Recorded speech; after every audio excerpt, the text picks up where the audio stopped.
সকল শিক্ষার্থীকে math educator চ্যানেলে স্বাগত জানাই। আশা করি তোমরা প্রত্যেকেই ভালো আছো। আমরা পূর্ববর্তী ভিডিওতে WBT টেস্ট পেপারের পাটিগণিতের অংশগুলির প্রশ্নগুলি আলোচনা করেছি। আজকের ভিডিওতে মডেল কোশ্চেন পেপার 5, 6 ও 7-এর পাটিগণিতের অংশগুলি আলোচনা করব। যারা পূর্ববর্তী ভিডিওগুলো দেখোনি তারা আমার চ্যানেলে গিয়ে প্লেলিস্টে আছে, সেই প্লেলিস্ট থেকে ভিডিওগুলি দেখে নেবে। তোমরা ভিডিওটা স্কিপ করে দেখবে না। যদি স্কিপ করে ভিডিও দেখো তাহলে কিন্তু সব জিনিস বুঝতে পারবে না। যারা এই চ্যানেলকে সাবস্ক্রাইব করেছো তাদেরকে অসংখ্য ধন্যবাদ।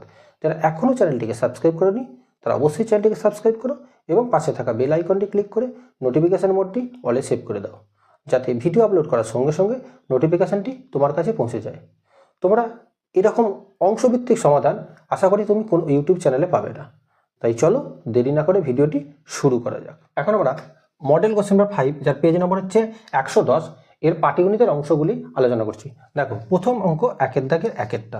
দেখো, একের দাগের একের অঙ্কটা কি বলেছে না, বার্ষিক X% সরল সুদের হারে কোনো মূলধনের X বছরের সুদ X টাকা হলে মূলধনের পরিমাণ তোমাকে নির্ণয় করতে বলেছে। তাহলে তোমাকে মূলধন অর্থাৎ পিটা তোমাকে বের করতে বলেছে।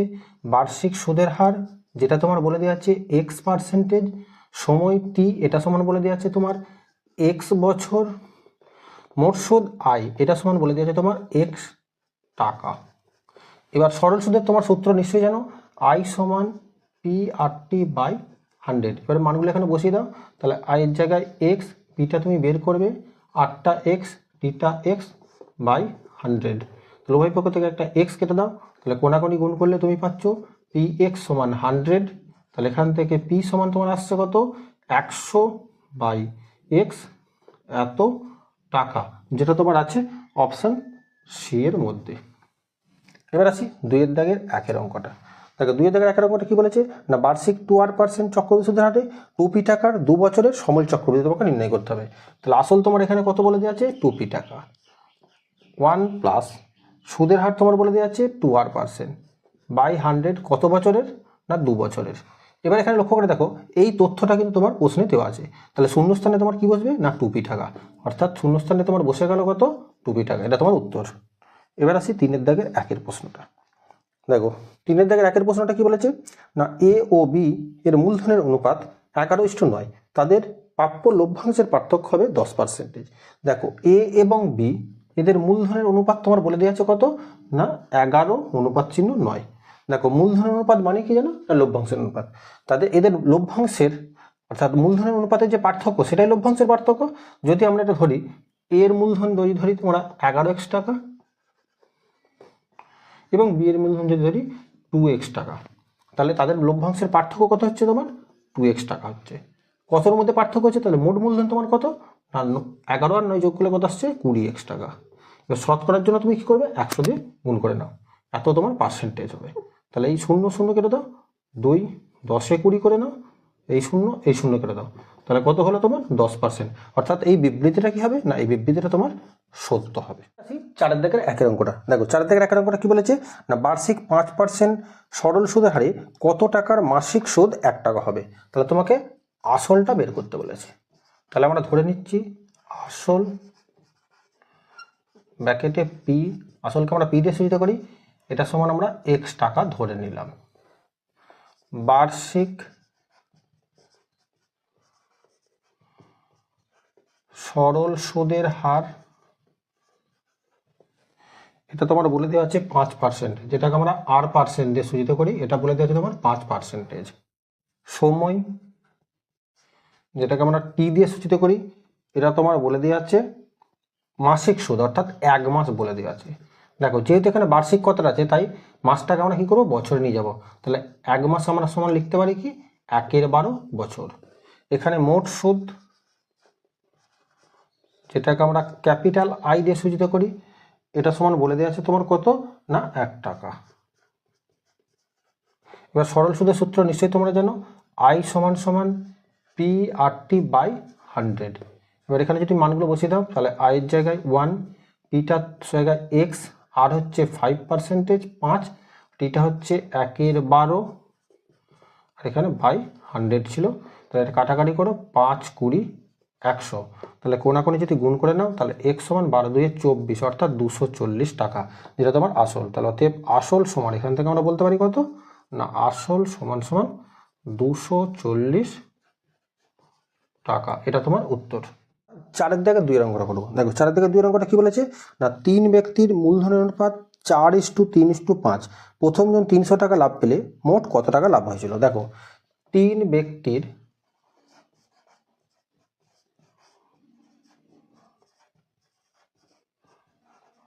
মূলধনের অনুপাত, এটা তোমার বলে দেওয়া আছে 4:3:5। দেখো কোনো শর্ত যখন উল্লেখ করা না থাকবে মূলধনের অনুপাত সমান সমান লভ্যাংশের অনুপাত, অর্থাৎ এখান থেকে আমরা বলতে পারি 3 ব্যক্তির লভ্যাংশের অনুপাত সেটা কত না একই হবে, অর্থাৎ 4:3:5। এবার এখানে লক্ষ্য করে দেখো তোমার বলে দেওয়া যাচ্ছে প্রথমজন 300 টাকা লাভ পেয়েছিল, তাহলে প্রথম জনের আমরা কি করব না মূলধনের আনুপাতিক ভাগার বের করে নেব। তাহলে প্রথম ব্যক্তির মূলধনের আনুপাতিক ভাগ হার সেটা কত বের করব না প্রথম জনের 4, 4 আর 3 7 আর 5 12, অর্থাৎ 4/12 অংশ। এবার মোট লাভ কত টাকা হয়েছে সেটা আমরা জানি না, সেটা ধরে নেব। তাহলে ধরে নিচ্ছি আমরা মোট লাভ, এটা সমান সমান ধরে নিচ্ছি আমরা x টাকা। তাহলে এখান থেকে আমরা শর্তানুসারে লিখতে পারি মোট লাভ ছিল তোমার x টাকা, প্রথমজন কত পাচ্ছে না 4/12 অংশ পাচ্ছে, এবং সেই লাভটা ছিল কত টাকা না 300 টাকা। এটা যদি কাটাকাটি করে ছোট করে নাও 4 3 12, তাহলে এখান থেকে x সমান বলতে পারি 300 গুণ 3 3 300 900, অর্থাৎ মোট লাভ সমান সমান হচ্ছে তোমার 900 টাকা। এটা তোমার উত্তর। এখন আমরা মডেল কোশ্চেন পেপার 6 যার পেজ নম্বর হচ্ছে 112 পাটিগণিতের অঙ্কগুলি আলোচনা করব। দেখো প্রথম প্রশ্ন 1 দাগের 1টা দেখো কি বলেছে 400 টাকা 10 বছরের সুদ যদি 280 টাকা হয় তাহলে বার্ষিক সুদের হার তোমাকে বের করতে বলেছে। তাহলে এখানে তোমার আসল অর্থাৎ পিটা বলে দেওয়া আছে কত না 400 টাকা, বার্ষিক সুদের হার যেটা তোমাকে বের করতে বলেছে, সময় টিটা বলে দেওয়া আছে তোমার 10 বছর, মোট সুদ আয় এটা সমান বলে দেওয়া আছে তোমার 280 টাকা। দেখো সরল সুদের সূত্র নিশ্চয়ই তোমরা জানো, আয় সমান সমান PRT/100। তাহলে এখানে যদি তুমি মানগুলো বসিয়ে দাও, আয়ের জায়গায় 280, পিটা তোমার 400, আর তুমি বের করবে টিটা হচ্ছে 10/100। তাহলে এই শূন্য এই শূন্য এই শূন্য শূন্য কেটে দাও, এখান থেকে এই শূন্য কেটে দাও, এখান থেকে কাটাকাটি করো 4 7 28, তাহলে আর সমান বেরিয়ে গেল তোমার কত 7%, যেটা তোমার আছে অপশান ডি এর মধ্যে। এটা তোমার উত্তর। এবার আসি 2 দাগের 1 প্রশ্নটা। দেখো 2 দাগের 1 প্রশ্নটা কি বলেছে x টাকার টি বছরের সুদ y টাকা হলে বার্ষিক সুদের হার কত হবে। তাহলে এখানে তোমার আসল অর্থাৎ পিটা বলে দেওয়া আছে কত টাকা না x টাকা, বার্ষিক সুদের হার অর্থাৎ R% তোমাকে বের করতে বলেছে, সময় টিটা তোমার বলে দেওয়া আছে এখানে টি বছর, মোট সুদ আয় এটা সমান তোমার বলে দেওয়া আছে y টাকা। তাহলে সরল সুদের সূত্রটা আমরা কি জানি না আয় সমান সমান PRT/100। এবার মানগুলো বসিয়ে দাও, আয়ের জায়গায় y, পিটা x, আর তুমি বের করবে টিটা হচ্ছে তোমার টি বছরই আছে এখানে, আর বাই 100। তাহলে যদি কোনাকুনি তুমি গুণ করে দাও তাহলে এটা কি লিখতে পারো না x আর টি এটা সমান সমান লিখতে পারো 100y। তাহলে এখান থেকে আর সমান লিখতে পারা যাবে 100y/xt। এটা তোমার হচ্ছে সুদের হার, এটা তোমার উত্তর। এবার আসি 3 দাগের 1 অঙ্কটা। দেখো 3 দাগের 1 অঙ্কটা কি বলেছে না চক্রবৃদ্ধি সুদের ক্ষেত্রে প্রতি বছর আসল পরিবর্তিত হয়। হ্যাঁ এই বিবৃতিটা তোমার সত্য হবে, কারণ চক্রবৃদ্ধি সুদের ক্ষেত্রে প্রত্যেক বছর কি হয় আসলটা পরিবর্তিত হয়। প্রথম বছরের শেষে যেটা সমূল চক্রবৃদ্ধি সেটা দ্বিতীয় বছর শুরুতে আসলে পরিবর্তিত হয়। এবার আমরা 4 দাগের 1 অঙ্কটা করবো। দেখো 4 দাগের 1 অঙ্কটা কি বলেছে না কোনো মূলধনের 1 বছরের সরল সুদ ও 2 বছরের চক্রবৃদ্ধি সুদের পার্থক্য 990 টাকা, বার্ষিক সুদের হার 10% হলে মূলধন কত। তাহলে আমরা মূলধনটা বের করব। তাহলে ধরে নিচ্ছি আমরা মূলধন যেটাকে আমরা ক্যাপিটাল পি দিয়ে সূচিত করি, এটা সমান আমরা ধরে নিলাম x টাকা, বার্ষিক সুদের হার যেটাকে আমরা R% দিয়ে সূচিত করি, এটা তোমার বলে দেওয়া আছে 10%। সময় যেটা সমূল চক্রবর্তীর ক্ষেত্রে আমরা n বছর সূচিত করি, এটা বলে দেওয়া আছে তোমার 2 বছর। তাহলে এখান থেকে আমরা 2 বছরের চক্রবৃদ্ধি সুদটা নির্ণয় করি। সূত্রটা কি ছিল না, P × 1 + R/100 এটা হচ্ছে সমূল চক্রবৃদ্ধি, তার থেকে তুমি মাইনাস পি করো, অর্থাৎ আসলটা বা মূলধনটা বাদ দাও, তাহলে কি পাবে, চক্রবৃদ্ধি সুদ পাবে। এবার মানগুলো বসিয়ে দাও, x1 + r এর জায়গায় 10 বসাও, 10/100² মাইনাস পি এর জায়গায় x বসাও, এই 0 0 কেটে দাও, এখানে তুমি 10 লসাগু করে নাও, 10 × 1 = 10 + 1 তার হোল স্কয়ার মাইনাস x, 10 আর 1 যোগ করলে কত আসছে তোমার 11, অর্থাৎ 11/10 তার whole square minus x, 11 square হচ্ছে তোমার 121x বাই 10 স্কয়ার হচ্ছে 100 মাইনাস x। এটা তুমি যদি 100 লসাগু করে নাও তাহলে এটা কত আসছে তোমার 121x মাইনাস 100x, তাহলে এটা বিয়োগ করলে তোমার আসছে 21x/100 এত টাকা। এবার আমরা 1 বছরের সরল সুদটা বের করব। তাহলে 1 বছরের সরল সুদ বের করার সূত্র তোমরা নিশ্চয়ই জানো, I = P/100, অর্থাৎ P এখানে x, সুদের হারটা 10%, সময় হচ্ছে তোমার 1 বছর বাই তোমার 100, এই 0 0 কেটে দাও, তাহলে কত হলো x/10 টাকা। এবার দেখো এটা হচ্ছে 2 বছরের চক্রবৃদ্ধি সুদ তোমার বেরিয়েছে 21x/100, সরল সুদ বেরোলো কত x/10 টাকা। তাহলে শর্ত অনুসারে আমরা বলতে পারি চক্রবৃদ্ধি সুদ মাইনাস সরল সুদ, এর পার্থক্যটা বলে দিয়েছে তোমার কত টাকা না 990 টাকা। তাহলে শর্তানুসারে 21x/100 মাইনাস x/10 এটা সমান বলে দেওয়া আছে তোমার 990। এখানে তুমি 100 লসাগু করে নাও, তাহলে 21x মাইনাস 10 10 100 অর্থাৎ 10x, এটা সমান তোমার 990। এটা বিয়োগ করে তোমার আসছে 11x সমান 990 × 100, তাহলে এখান থেকে x সমান আসছে তোমার 990 × 100/11, এটা 11 দিয়ে কাটাকাটি করো, 11 9 99 0, অর্থাৎ 9000, অর্থাৎ এখান থেকে তোমরা বলতে পারি মূলধন সমান সমান 9000 টাকা, এটা তোমার উত্তর। এবার আমরা 4 দাগের 2 অঙ্কটা করবো। দেখো 4 দাগের 2 অঙ্কটা কি বলা আছে না, A B ও C একত্রে একটি ব্যবসা শুরু করে, মূলধনের 1/2 অংশ A, 1/3 অংশ B এবং অবশিষ্ট C দিল, তাদের লভ্যাংশ বন্টনের অনুপাত নির্ণয় করো। আমি ধরে নিচ্ছি মোট মূলধনটা সমান x টাকা ধরে নিলাম, তাহলে আমরা ধরে নিচ্ছি মোট মূলধন এটা সমান x টাকা। তাহলে A এর মূলধন কত না, A এর মূলধন কি বলেছে না, মোট মূলধনের 1/2 অংশ দিচ্ছে কে A, তাহলে এখান থেকে আমরা বলতে পারি এটা কত না x/2 টাকা। B এর মূলধন কত বলা আছে না, মোট মূলধনের 1/3 অংশ দিচ্ছে B, অর্থাৎ x/3 টাকা। তাহলে C এর মূলধন কত হবে না, মোট মূলধন তোমার x ছিল, বাকি অংশটা C দিচ্ছে, তাহলে মোট মূলধন x, A দিচ্ছিল x/2 আর B দিচ্ছিল কত x/3 এত টাকা। এটা তোমরা যদি ক্যালকুলেশন করো 3 আর 2 লসাগু 6 হয়, তাহলে 2 3 এ 6, 3 2 এ 6, তাহলে এটা x, 3 আর 2 5x/6, তাহলে এটা যদি আবার 6 লসাগু করো 6 1 6x মাইনাস 5x, অর্থাৎ এলো কত x/6 টাকা। এবার তোমাকে কি বের করতে বলেছে না A B C এর লভ্যাংশের অনুপাত, অর্থাৎ লভ্যাংশের অনুপাত মানে মূলধন অনুপাত, যেহেতু কোনো শর্ত উল্লেখ করে নাই তার লভ্যাংশের অনুপাত এবং মূলধন অনুপাত সমান হবে। তাহলে এখান থেকে আমরা বলতে পারি A B C এর লভ্যাংশের অনুপাত কত হবে না, এর মূলধন ছিল তোমার কত টাকা না x/2 টাকা, সেটাই লভ্যাংশের অনুপাতে হবে। B এর ছিল তোমার x/3 টাকা এবং C এর ছিল x/6 টাকা। দেখো প্রত্যেকের লবের তোমার x আছে, এক্সগুলোকে বাদ দিয়ে দাও, তাহলে 1/2 1/3 1/6। এবার এই ধরনের ভগ্নাংশ থাকলে পূর্ণ সংখ্যায় পরিণত করার একটা শর্টকাট ট্রিক্স তোমাদের বলে দিচ্ছি।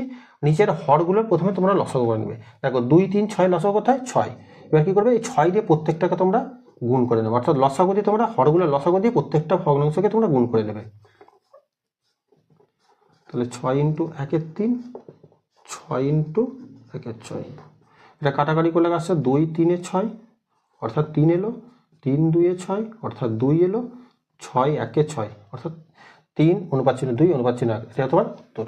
এবার আমরা মডেল কোশ্চেন নাম্বার 7 যার পেজ নম্বর হচ্ছে 114 পাটিগণিতের অঙ্কগুলো আলোচনা করব। দেখো প্রথম প্রশ্ন কি দেওয়া আছে, একের দাগের একেরটা না, if the ratio of the principal and the interest per annum is 24:1 then the rate of interest is. দেখো এখানে তোমার আসল অর্থাৎ পিটা বলে দেওয়া আছে 24, অনুপাত চিহ্ন দেওয়া আছে, যাহলে আমরা পি সমান 24x টাকা ধরে নিলাম। আচ্ছা, বার্ষিক সুদের হার যেটা তোমার বের করতে বলেছে, সময় টি অর্থাৎ 1 বছর তোমার এখানে বলে দেওয়া আছে, এনাম কত অর্থ হচ্ছে 1 বছর, আর মোট সুদ আয় এটা আমরা ধরে নিলাম x টাকা। যেহেতু অনুপাতে ছিল 24:1 তাই আমরা 24x আর এক্সটা ধরলাম। এবার সরল সুদের সূত্র তোমরা নিশ্চয়ই জানো, আই সমান সমান PRT/100। এবার এখানে মানগুলো বসিয়ে দাও, তাহলে আইয়ের জায়গায় x, পিটা হচ্ছে তোমার 24x, আর তুমি বের করবে টিটা হচ্ছে 1/100। তাহলে এই x x কেটে দাও, 4 দিয়ে কাটাকাটি করো, 4 25 100, 4 6 24, তাহলে কোনাকুনি যদি গুণ করে দাও তাহলে 6 8 সমান সমান আসছে 25। তাহলে এখান থেকে 8 সমান বলতে পারি আমরা কত, 25/6। এটা ভগ্নাংশ যদি ভেঙে নাও তাহলে কত আসছে 4 পূর্ণ 1 6 পার্সেন্টেজ, যেটা তোমার আছে অপশান এ এর মধ্যে। এবার আমরা 2 এর দাগের আকার অঙ্কটা করবো। দেখো 2 এর দাগের আকার অঙ্কটা কি বলেছে, in a partnership business the ratio of the capital of A B C is 1/x 1/y 1/z at the end of the year if the total profit is U then the part of the profit of C is. অর্থাৎ এখানে তোমার বলে দেওয়া আছে এ B C এর মূলধনের অনুপাত তোমার বলা আছে কত না 1/x is to 1/y is to 1/z। এরকম যখন ভগ্নাংশ আকারে থাকবে তখন তোমরা কি করবে না, এই হরগুলো লসাগু করে নেবে। দেখো XYZ এর লসাগু কোথায়, XYZ, এবং প্রত্যেকটা অংশকে কি করবে, এই লসাগু দিয়ে গুণ করে নেবে।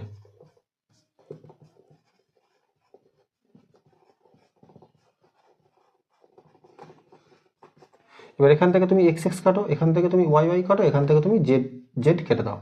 তাহলে এটা তোমার আসছে কত YZ, এটা আসছে কত XZ, এটা আসছে তোমার কত না XY। এবার এখানে তোমাকে সি এর লভ্যাংশ বের করতে বলেছে, তাহলে সি এর মূলধন আনুপাতিক ভাগের কথা আসছে তোমার এখানে না, সি এর মূলধনের আনুপাতিক ভাগ হার, এটা তোমার আসছে সি এর কত XY/, তিনটের যোগফল অর্থাৎ XY plus YZ plus XZ। এবার মোট লাভ তোমার এখানে বলা আছে কত, মোট লাভ এটা তোমার বলা আছে ইউ টাকা। তাহলে এখান থেকে আমি বলতে পারি সি এর লাভ, মোট লাভ ইন্টু তার আনুপাতিক ভাগহার দিয়ে গুণ করে দাও।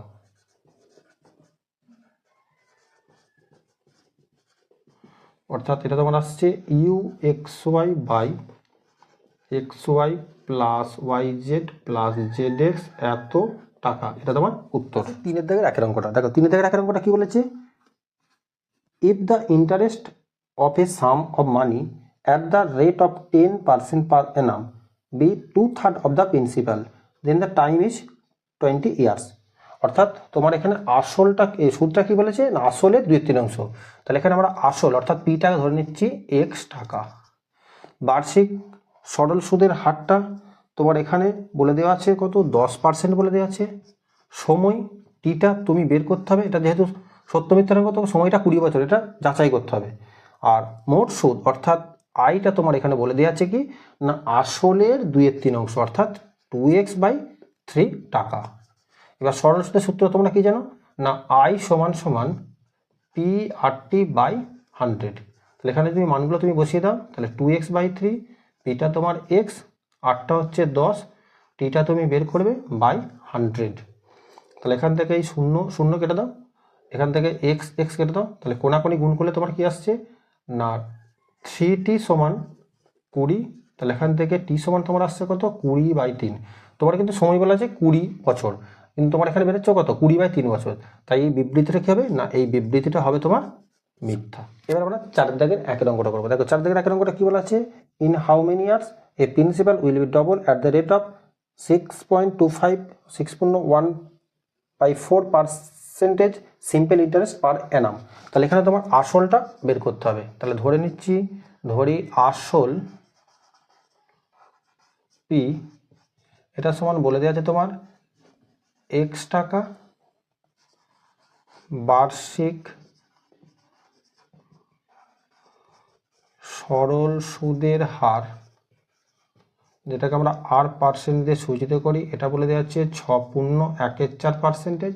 এটা ভাঙলে তোমার আসবে 25/4%। সময়টা আমরা জানি না, এটা ধরে নিচ্ছি, ধরি সময় টি এটা সমান সমান আমরা ধরে নিচ্ছি y বছর স্ববৃদ্ধিমূল, যেটাকে আমরা ক্যাপিটাল A দিয়ে সূচিত করি। এটা তোমার বলে দেওয়া আছে কি 2x টাকা, অর্থাৎ আসলে দ্বিগুণ হচ্ছে। এখান থেকে মোট সুদ, যেটাকে আমরা ক্যাপিটাল I দিয়ে সূচিত করি, এটা কত হবে 2x - x, অর্থাৎ x টাকা। এবার এখান থেকে সরল সুদের যে সূত্রটা তোমরা নিশ্চয়ই জানো, I = PRT/100।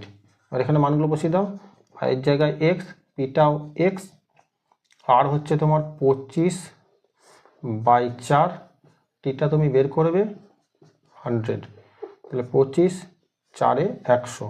এই x কেটে দাও, তাহলে কোনাকুনি গুণ করলে y = 4×4 16, অর্থাৎ 16 বছরে দ্বিগুণ হবে। এটা তোমার উত্তর।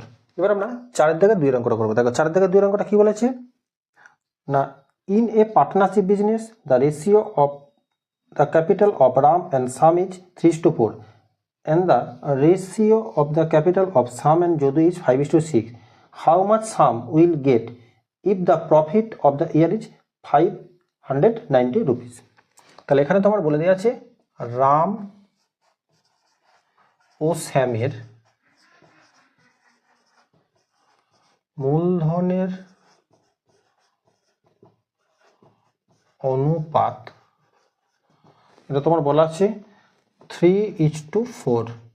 এই অনুপাতটাকে আমরা ভগ্নাংশ আকারে লিখে লিখলাম, অর্থাৎ 3/4। এখানে তোমার বলে দেওয়া আছে সাম ও যদুর মূলধনের অনুপাত, এটা তোমার বলে যাচ্ছে 5:6, এটাকে আমরা লিখলাম 5/6।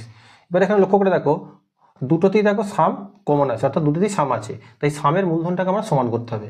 তাই তোমরা কি করবে, এখানে 3/4 লিখে নাও। দেখো এখানে কত আছে, 5 আছে, এখানে 4 আছে, 5 আর 4 লসাগু করে নেবে, 5 আর 4 লসাগু করলে কত হয় 20। তাই তোমরা কি করবে, এটার লবহরকে 5 দিয়ে গুণ করে নাও। তাহলে 3 × 5 = 15, 4 × 5 = 20।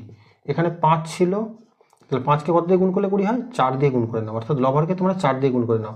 তাহলে 5 × 4 = 20, 4 × 6 = 24। তাহলে এখান থেকে আমরা বলতে পারি রাম, সাম ও যদুর মূলধনের অনুপাত কত হলো তোমার না 15:20:24। এবার এখান থেকে তোমার কি বের করতে হবে না সামের মূলধনের আনুপাতিক ভাগার তোমাকে বের করতে হবে। তাহলে সামের মূলধনের আনুপাতিক ভাগ হার, এটা সমান কত না 20 এটা আসছে তোমার 9, 4 × 5 59, অর্থাৎ 20/59। এখানে তোমার মোট লাভ বলা আছে 590 টাকা। তাহলে অতএব এখান থেকে আমরা বলতে পারি সামের লাভ সমান সমান কত না 590 ইন্টু তার মূলধনের আনুপাতিক ভাগ, অর্থাৎ 20/59। এটা তোমরা যদি কাটাকাটি করো 10 আসছে, তাহলে 20 × 10 = 200 টাকা। এটা তোমার উত্তর।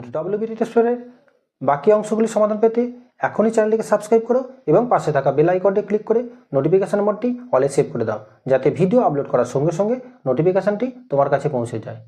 তোমাদের দীর্ঘোত্তরী প্রশ্নে যদি কোনো সমস্যা থাকে অবশ্যই আমার কমেন্ট বক্সে জানাবে। আমি পরবর্তী ক্ষেত্রে দীর্ঘোত্তরী প্রশ্নগুলো নিয়ে একটি ভিডিও আপলোড করব। যারা এই চ্যানেলকে সাবস্ক্রাইব করেছো তাদেরকে অসংখ্য ধন্যবাদ। যারা এখনও চ্যানেলটিকে সাবস্ক্রাইব করেনি তারা অবশ্যই চ্যানেলটিকে সাবস্ক্রাইব করে দেবে। তাই ভিডিওটি শেষ পর্যন্ত দেখার জন্য ধন্যবাদ। দেখা হচ্ছে পরবর্তী ভিডিওতে।